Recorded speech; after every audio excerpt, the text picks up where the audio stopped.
What's going on, friends? Logan Myers here for Cinephellas.com. Also want to give a shout out to Cavity Colors for this badass Tales from the Crypt t-shirt, and to my wife for buying it for me. So thank you both. I love you. Tonight I want to talk about one of my favorite movies of all time. Not just the horror genre, favorite movies of all genres. I'm talking about 1987's The Lost Boys.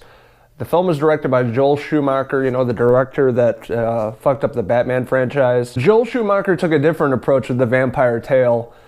This movie takes place in Santa Carla, California, also known as Santa Cruz. I'm a huge fan of this movie, the original movie, not the sequels, the original. When I lived in Vegas, Henry from Cinephellas came out to visit. We drove up to Northern California, where The Lost Boys was actually filmed, and we went around to the boardwalk and all the spots from the film. We went to Grandpa's house that is pretty much no longer there. Crazy people live there, and they ran us off.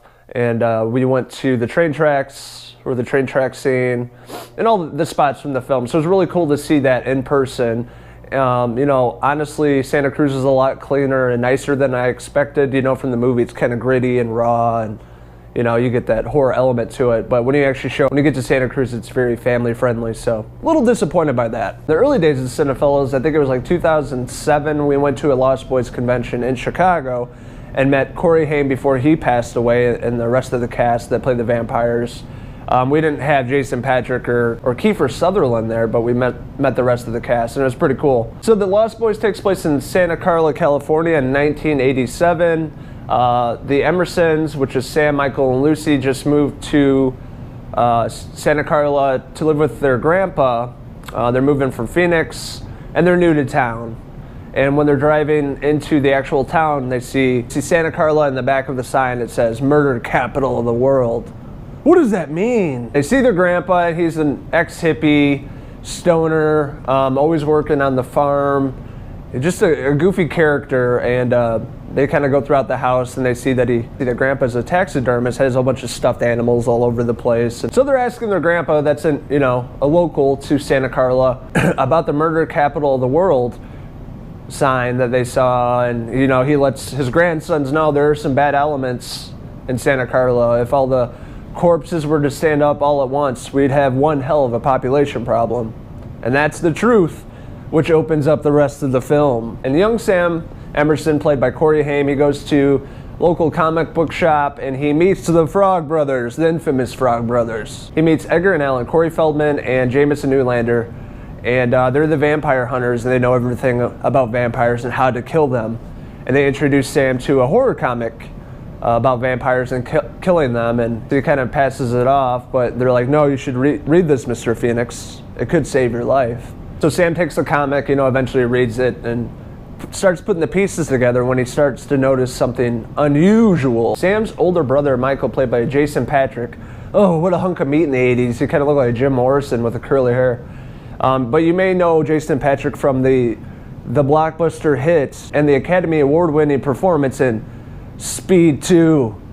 Whoa! So Michael's hanging out on the boardwalk, and he comes across a girl named Star, and they kind of hit it off, and he's attracted to her. He's kind of following her around the boardwalk, and Michael comes across a group of bloodsuckers with mullets. Kiefer Sutherland plays David. We have Alex Winter from Bill and Ted playing Marco, and there's a few other vampires. They kind of look like an 80s hair band. They had the big hair, and it's all perfect. It's kind of funny because Joel Schumacher wanted the Lost Boys to be sexy. He wanted the vampires to be sexy, not just scary. So I think he accomplished that. And Michael ends up hanging out with David and these group of guys, and they go for a ride on their motorcycles because they're badass like that. And he's partying with them and sees what they are. Michael ends up drinking the blood, and as we know it, he turns into a vampire. Michael wakes up the next day and trying to remember what happened and the night before with David and his group of guys, and he's noticing some weird things about his body. He'll start to levitate, and we meet some other sub-characters. Lucy works at a local video store. Remember those before Blockbusters? They had the actual mom and pop shops with the cool neon lights. And Lucy works at a video store, and she likes her boss Max, played by Herrmann from Gilmore Girls and a bunch of other movies. But she starts to talk to him. He comes over, and they're trying to figure out if Max is the head vampire. But when he comes over for dinner, they do all the the old tricks to see if it's a vampire. They do the reflection in the mirror. He has a reflection, the garlic, but he passes. So how did he do that? And this sets up the rest of the film as to, trying to help Michael out since he's a vampire now and getting him back to normal. And the only way to do that is to kill the head vampire. So they're trying to figure out who the head vampire is throughout the rest of the film. In the third act, they thought it was Max and he passed all the tests, so it can't be him, right? Wrong. Sam and the Frog Brothers take it upon themselves to go track down these vampires. They go into their cave. Beautiful cinematic shots, in this movie when they're flying down in the cave. You see the point of view of the vampire, but where they actually live in the cave, and it kind of goes like this and back and forth, and you see like the big Jim Morrison poster. But Sam and the Frog Brothers go down there, and they're going to stake these bloodsuckers since they're sleeping and try to get rid of this population once and for all.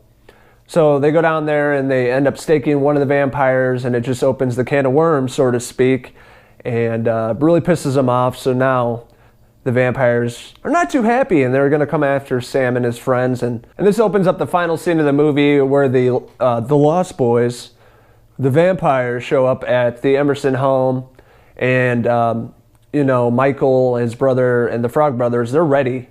They're ready for these vampires. So they set up the house. They got garlic. They barricaded windows and doors and things like that. But of course, a vampire can still make its way through. So this sets up a lot of great one-liners at the end of the movie. A lot of great kill scenes too. A lot of excellent practical effects of, the infamous scene with Sam and the vampire and death by stereo. That has to do with the bow and arrow. And then another scene with pushing a vampire into the garlic and the holy water in the bathtub, and Nanook, the dog, runs in. We go to the final battle between David versus Michael, the two vampires, and it shows David and Michael kind of flying on top of the living room, and they have all these like deer horns and stuff like that on the walls. There's a shit ton of them, so he like pushes them, and Michael can be released from this once and for all.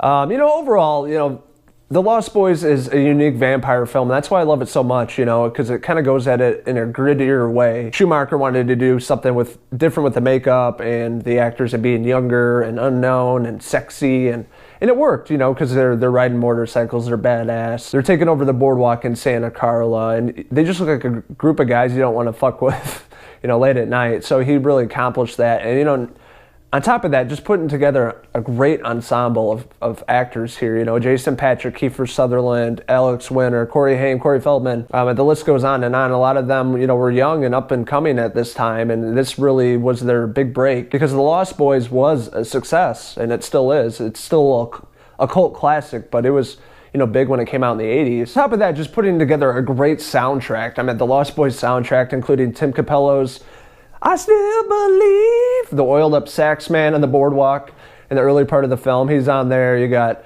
Lou Graham from Foreigner, just a bunch of great 80s music that really set up the whole atmosphere of the 80s and, the world of Santa Carla. It really established that, on top of the costume design, the set design in the caves and the house, the Emerson house. It was all really, really well done. And the makeup work was top notch, with V. Neal working on the prosthetics and a few other the makeup artists. Just a top-notch movie all around. I have to talk about the intro and the outro song, People Are Strange, the Doors cover, which is a very iconic cover by Echo and the Bunnymen.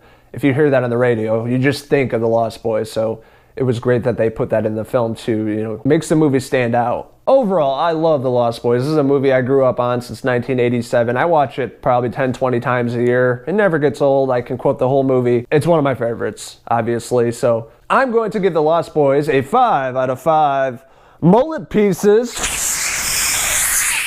What do you guys think? What's your favorite vampire movie? Do you like The Lost Boys? Have you seen it? Let us know in the comments below, and don't forget to hit subscribe. This is Logan Meyer signing out from Santa Carla. Kiefer, you out there? Oh, there's your mullet. Until next time, cheese!